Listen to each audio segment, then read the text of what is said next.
Hi everyone, welcome back to Dreamers Corner. My name is Liz Munge and I have my sister here with me. My name is Lulu Munge. Yes, and thank you so much for coming to our channel and watching our video. We truly appreciate that. And if you don't know, this channel is about personal growth and we share experiences, we share inspiration and we share knowledge just to empower ourselves and to make sure that we are better people. Yeah. Yes, and today we have a new topic that my sister is going to introduce. So today we're going to be talking about money and the lessons that we have learned in our 20s about money. Absolutely. Yeah. So we are talking money today. Yes. So maybe you can start with one of the lessons that you have learned. Yes, sure. So I would say that the first lesson I have learned in my 20s is about money mindset. Yes, and money mindset is the overriding attitude about your finances that you have. And mostly you'll find that people have either scarcity mindset or abundance mindset. Yeah. And scarcity mindset is just believing that there will never be enough money. So when you have that belief, it results to your actions and thoughts stemming out from a place of lack. Yeah. So you think that there will never be enough to go around, and therefore it limits you in terms of the decisions you make in your finances. Yeah. So you'll find that you're struggling with abundance, you're struggling with plenty, you're struggling with prosperity just because your attitude is not right. And you believe that there is not enough. And if you make any money, you want to hold on to it. So you don't want to risk maybe say investing in your money or saving your money because you don't think that it will come by so easily. So just having the right mindset when it comes to money is very, very important. And that's how it's going to help you to make wiser decisions in terms of investments, in terms of growing your money. Yeah. Yeah. So I have a question for you. In your 20s, so did something happen to you for you to change your mindset? Did you have to change your mindset from one thing to the other for you to learn that lesson? Yeah. I don't think I have had a scarcity mindset per se, because I've always been someone who is trying to do something and earn money from a younger age. Yeah. Maybe mostly from university. Yeah. I always had to find a way of making money. So earning the money was not a problem, I would say. I think spending the money and keeping it was the my problem. biggest challenge. Yeah. But of course, with time, there are seasons that hit you and you don't have that much money. Yeah. And the little that you make, you're like, I have to hold on to it and I have to use it in a wise way. Otherwise, I'll just end up broke again and stuff like that. So I think seasons are there, but then this money mindset is maybe something that is more of a character than just a one-time thing. Yeah. Yeah, because if it's a character that you have, then it's a very big problem. Yeah. But maybe if it's a one-time thing, a season that you're in, then maybe you really have to think wisely and not just spend your money anyhow. That can be okay. Yeah. But not really sticking to that mindset for the rest of your life. Yes. That's true. So what money lesson have you learned in your 20s? So for me, I've learned how to diversify my income. Yeah. And that has been one of the greatest lessons that I've learned this season, the COVID season, because most people know that I run a tour farm. Yeah. And I used to do fashion business since campus till last year, of which I put a pause because I wanted to focus on the tour farm because that's when I opened it last year.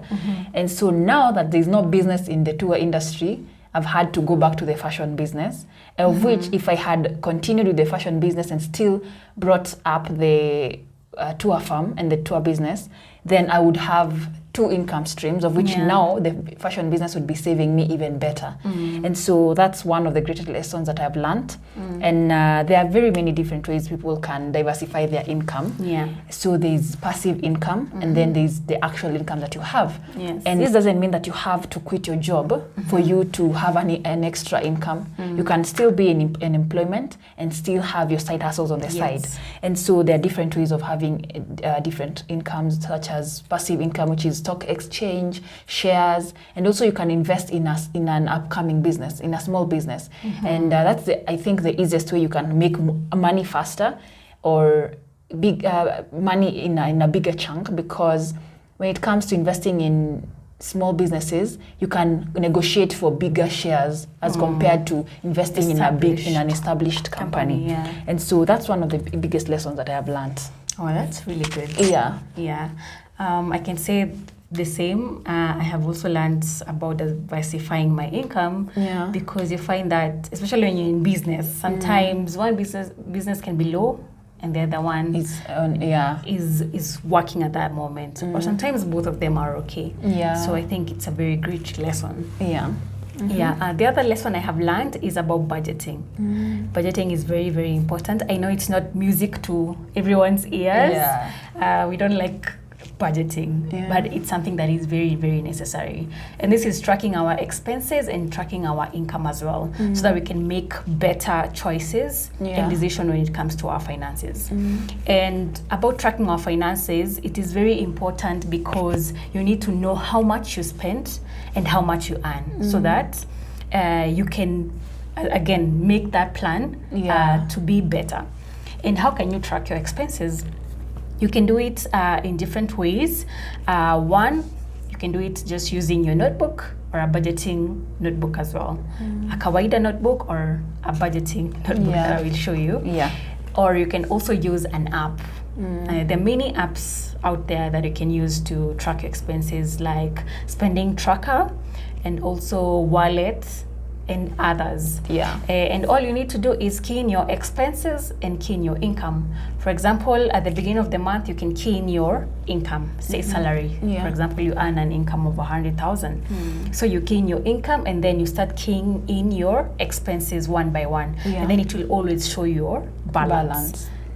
And that will help you to know exactly how much you earn every other time. And the other thing is, for example, using a simple notebook as this. Let me show you closely. This is a small notebook that is used to tracking your income every other day. And it has a date, and then it has details on what exactly you're spending on or what your income is. And then it has money in and money out, and then it has your balance. So for example, if you earn 100,000 per month, you'll just key in the date that you've gotten your salary, and then you key in salary here, and then money in 100,000, and then your balance will be 100,000. And after that, now you start keying in your expenses. For example, you've paid rent, you put in the date, rent, money out, 25,000, then your balance will be 75,000. So you continue on and on and on and on. If you have more income, you put in, and if you have more expenses, you continue keying in. And if you do this for about 2 to 3 months, you will actually know exactly how much you spend in everything. And sometimes you'll find that there are small things that we normally spend on and we don't get to know. And they accumulate and become so much money. Even something like chewing gum for 20 shillings. But then you buy that every other day. So you'll never think that it's a lot of money. But once you start keying the credit that you buy, you know, the bundles that you use, you know, the soda that you buy at lunchtime and all that. Even the money you give in kind, like 200 shillings, you give it to the guys on the street. So you'll find that you spend much more than you think. Just away from the normal bills that you normally have.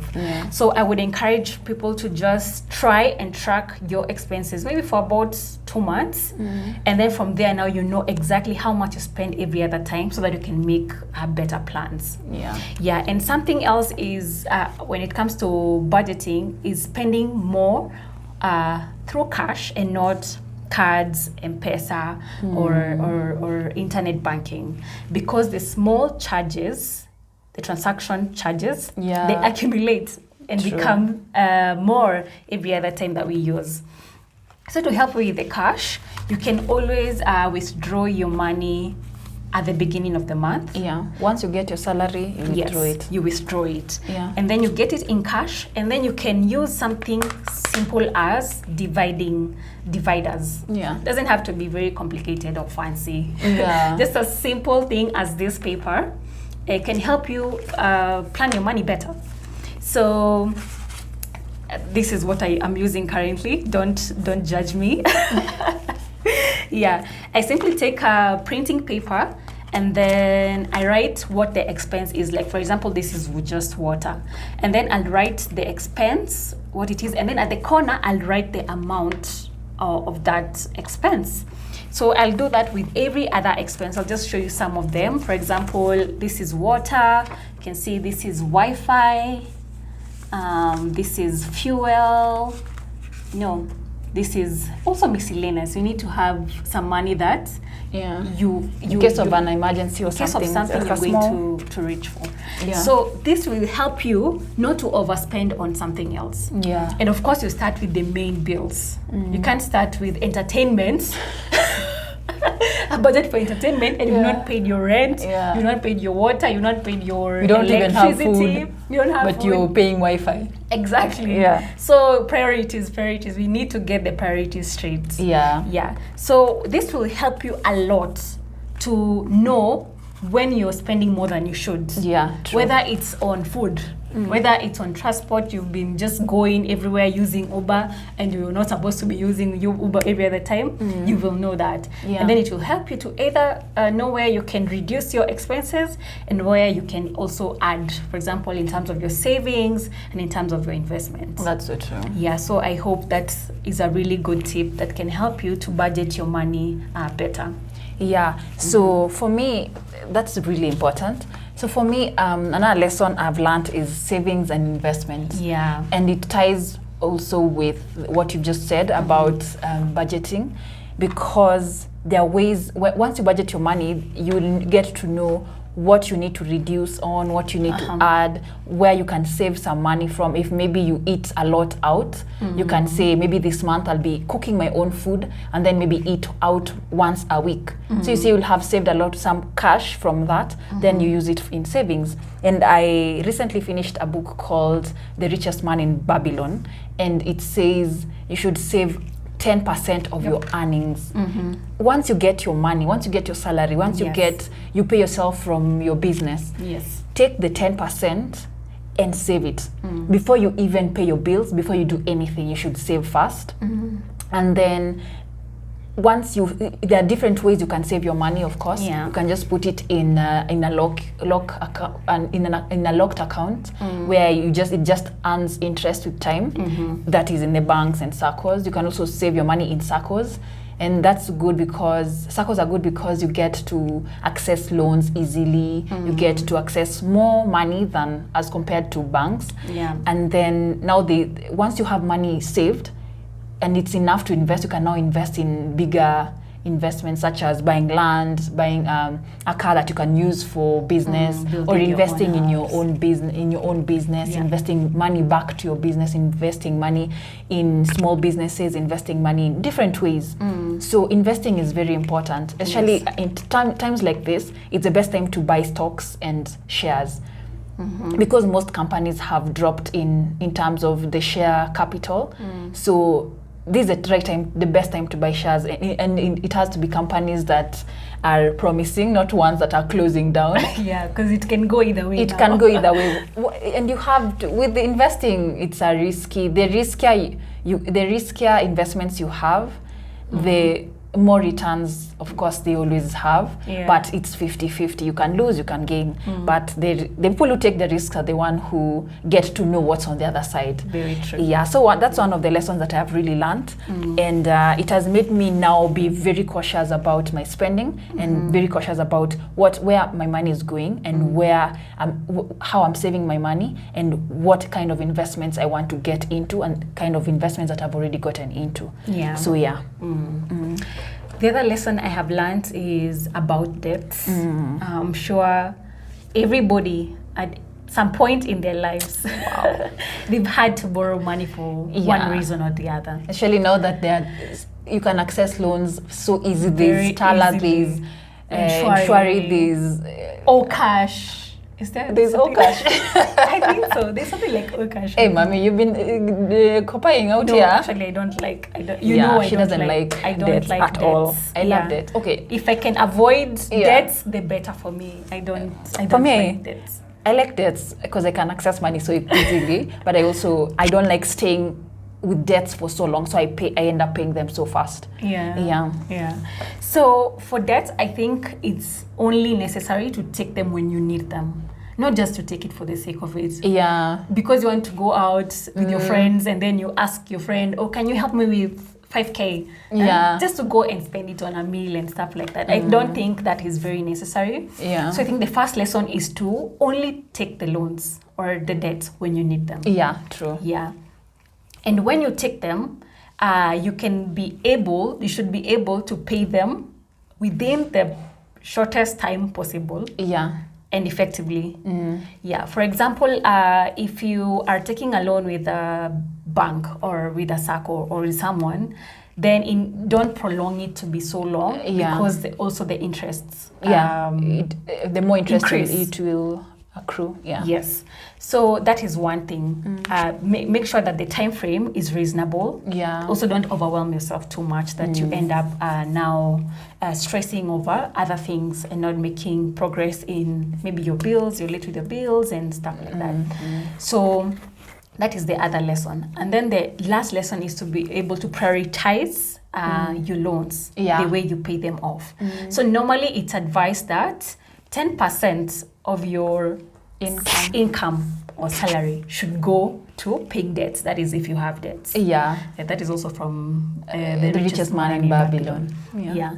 So if you have, for example, a loan from your friend that is 5K, and then you have a loan from the bank that is 100,000, and then you have a loan, say, with a SACCO that is 50,000.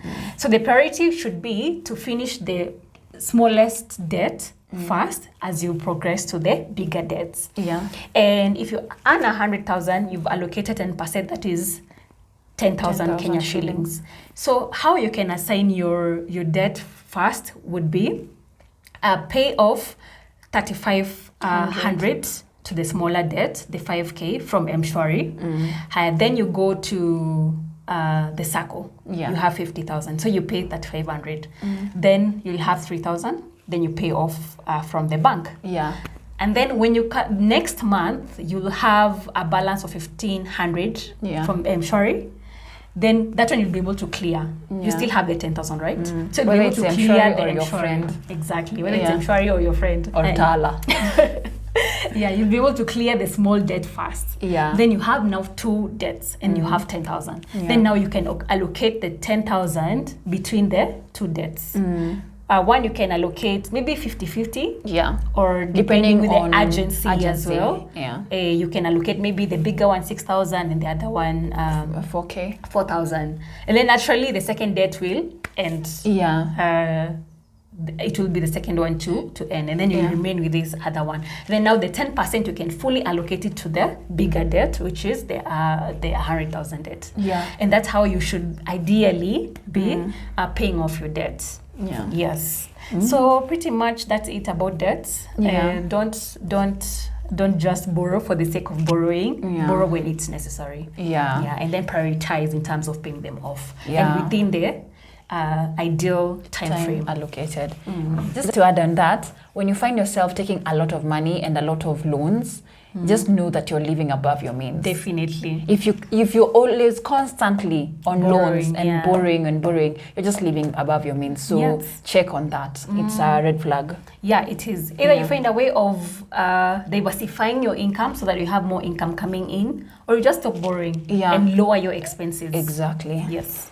So for me, another thing that I have learned about money is having an emergency fund. You guys, most of you, I know you know that you needed an emergency fund at a time like this. Most of you, we are in this together, don't worry.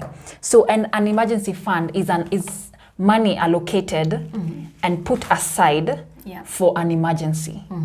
And this amount of money should be the exact amount of money that can sustain you your monthly expenses and the amount of money you use monthly for at least 3 months, 6 months, or 12 months. If you have for a whole year, the better. Because like right now, this is the 3rd month you are in, and things are still the same. Like 6 months. Exactly. And things are still the same. So if you had money allocated for the emergency fund, and it's 12 months, you see, you would not worry, Don't have so and much you to don't worry have about. to downgrade your lifestyle. You don't have to downgrade the kind of schools your children are going to. You don't have to downgrade your lifestyle, even for your You don't children. have to diet. You don't have to you don't have to eat cabbage and skuma every day just because you don't want to buy meat, you know. So if you have, it's so important to have that kind of money, and you don't put that money in risky investments. Oh, yeah. It's advised to actually put it in just a savings account that you can access easily. Remember, this is an emergency fund. Yeah. So if you put it in bonds, And you need to take it after 1 year. and you need to take it after. Seriously. Yeah, and this the emergency fund, you should access it if something was to happen now. Yes. You should actually access it now. So it needs to be somewhere that you can easily access, and you need to save for it. And you don't have to save for it immediately or all at once. You can just every month, as you allocate your budget, just allocate an amount for your emergency fund, so that wherever that emergency will find you, at least you'll have been sorted out for a period of time. But it's ideal if you have for at least 3 months, 6 months, or 12 months. Yep. Yeah. Absolutely. Yeah, I think maybe the last thing for me would be discipline. Yeah. That one I don't even need to explain so much, because if you don't have discipline with money, Oh. then you're going to be in trouble. You're Yeah. going to get in so much debt. You're going to live way beyond your means, you know, and you're not going to make wise investments. Yeah, or not that's be true. able to grow your money. So be disciplined in making your money. Be disciplined in saving your money and managing your money. Yeah. That's very, very important. That's true. So discipline is very key. If you need to save, make sure you save that money. If you need to pay off a debt, make sure you pay off a debt. And if you need to work for that money, make sure you also do the work to earn the money. Yeah. Yeah. So I think discipline is very, very key. And there's a quote I read: if you can't control your money, the money will control you.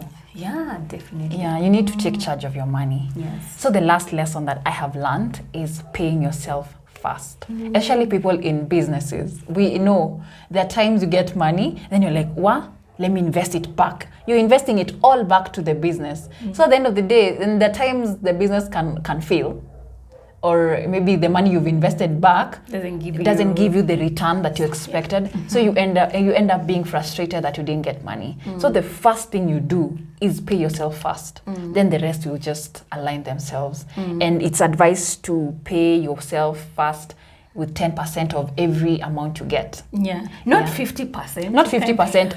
Not that you're getting 100,000 from your business and then you're taking 50,000 to go spend on holiday that you're going to Diani. No. Well, give me that kind of business, please. When you're going to Diani, see me. But also take charge of your money. Yes. Just take 10%, take 10,000 and use it for something, for yourself, you know? Yeah.